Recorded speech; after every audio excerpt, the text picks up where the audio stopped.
નમસ્કાર ખેડૂત મિત્રો, તો કિસ્મત એગ્રો વતી હું અજીતસિંહ પરમાર આપ સર્વે ખેડૂત મિત્રોનું સ્વાગત કરું છું। તો આજે તારીખ 12/12/2024ના દિવસે આપ ખેડૂત મિત્રોને થોડીક માહિતી આપવાનું વિચારી છે। તો એ બાબતે અમારા ભેગા આજે છે ક્યુરાટિવ માઇક્રોબ્સમાંથી દિલીપભાઈ। તો દિલીપભાઈ, તમારું સ્વાગત છે। તો આજે કૃષિ માહિતી માટે અમારા ખેડૂત મિત્રોને આજે શિયાળુ પાકમાં ઘઉં છે, ચણા છે, ધાણા છે, જીરું છે, વરિયાળી છે, એ બધા જ પાક માટે તમે શું અમારા ખેડૂત મિત્રોને માહિતી આપશો? જેવી કે પાયાના ખાતરમાં પ્લસમાં ઉગતાની સાથે ઉગતાનો જે સુકારો આવે છે જીરુંમાં જોઈ કે ચણામાં કે સુકારામાં જાંબુડીઓની જે થોડા જાજા પ્રશ્ન રહેતા હોય, તો એના માટે ખેડૂતોને આગોતરી શું આયોજન કરવું તો આ બધા રોગથી બચી શકાય ને એ ટાઈપનું થઈ શકે, તો એ અમારા ખેડૂત મિત્રોને થોડી માહિતી આપો। નમસ્કાર ખેડૂત મિત્રો, ખૂબ ખૂબ ધન્યવાદ અજીતસિંહ। ખાસ કરીને જોવા જઈએ તો શિયાળુ પાકની અંદર તમે જે વાવેતરની વાત કરી, ચણા, ધાણા, જીરું, વરિયાળી, ઘઉં, લસણ, ડુંગળી, આ પાકની અંદર જો પાયાની જો વાત કરવામાં આવે તો ખાસ કરીને આપણે ક્યુરેટિવ કંપનીનું ઇકોધન ખાતર જે આવે છે, જેની અંદર NPK કંસોટી આવે, 25 કિલોની બેગ આવે, જે એનું પ્રમાણ છે 1 એકરની અંદર 25 કિલોની બેગ વાપરવાની હોય છે।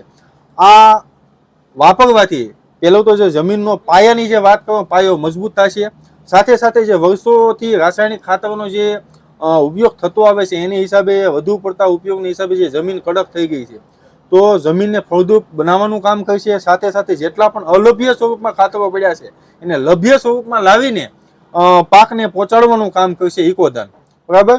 હવે વાત કરીશું ખાસ કરીને, તમે હમણાં જે વાત કરી સુકારાની, તો આ ખાસ કરીને ધાણા, ચણા, જીરું, વરિયાળી, આ બધા પાક તમે લઈ લ્યો તો આ પાકની અંદર છોડ ઉગે ને એટલે ધરું મૂચ્યું આપણે કહીએ, જેને સુકારો કહીએ છીએ આપણે, તો જે અમુક છોડ છે એ જતા રહેતા હોય છે।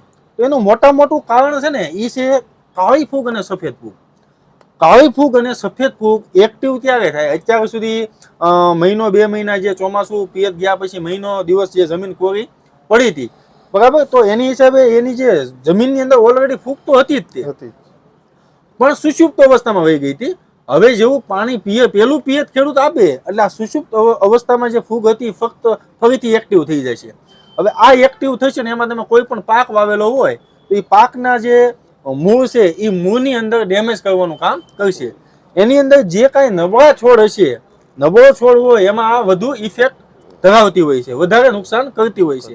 તો એની માટે તમારે પહેલા ખાસ કરીને આપણી કંપનીની કોમ્બિક્સ કીટ આવે છે, એની અંદર ટ્રાઇકોડર્મા વિરિડી, સુડોમોનાસ અને NPK કંસોટિયાના બેક્ટેરિયા આવે છે।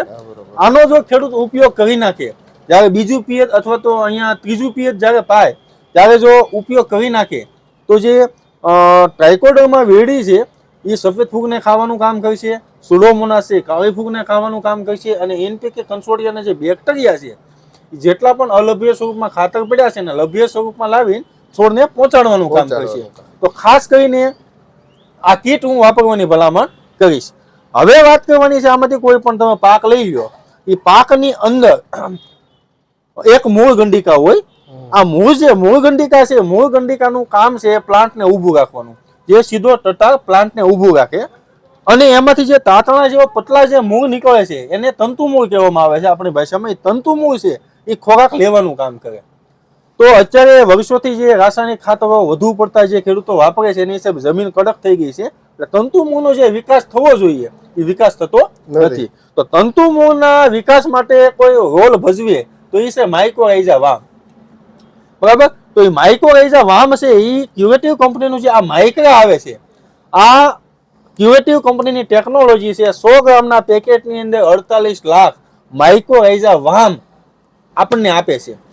આ 1 ગ્રામની અંદર 48,000 આપી છે। જો ખેડૂત આનો ઉપયોગ કરે તો તંતુમૂળનો અઢળક વિકાસ થશે।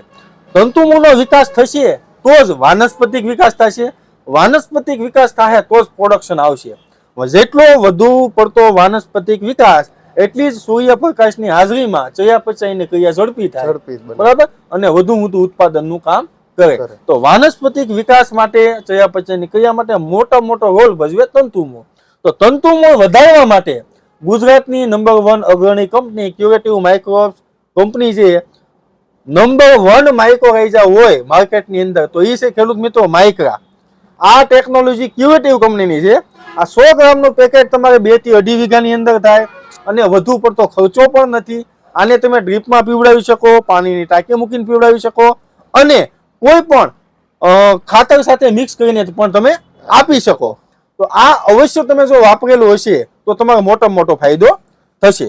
તો દિલીપભાઈ આ ઈ ટાઈપનું આપણે ગુજરાતીમાં કહેવત છે એ પ્રમાણે આને કહી હકી ને કે ભાઈ નાની ડબ્બી પણ નાનું પણ નાગનું બચ્ચું. નાનું પણ નાગનું બચ્ચું 100%. બરોબર ને. અને ખેડૂતોને ઓછા ખર્ચે મહત્તમ ઉત્પાદન આપતી જો કોઈ હોય ને ક્યુરેટિવમાં ઉપર પેકેટ ઉપર લખેલું આવે છે કે 48 લાખ આપી.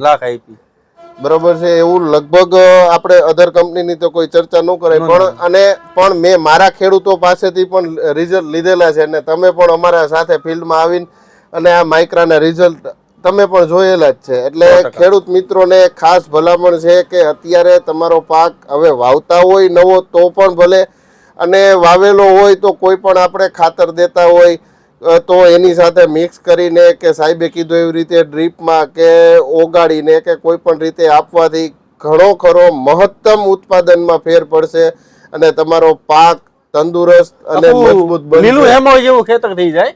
આમાં એક વખત વાપરેલું હોય ને એ બગીચા જેવું ખેતર બનાવી નાખે એવી વસ્તુ છે આ. તો ખેડૂત મિત્રો તમારો ખૂબ ખૂબ આભાર, ધન્યવાદ. જય હિન્દ, જય જવાન, જય કિસાન.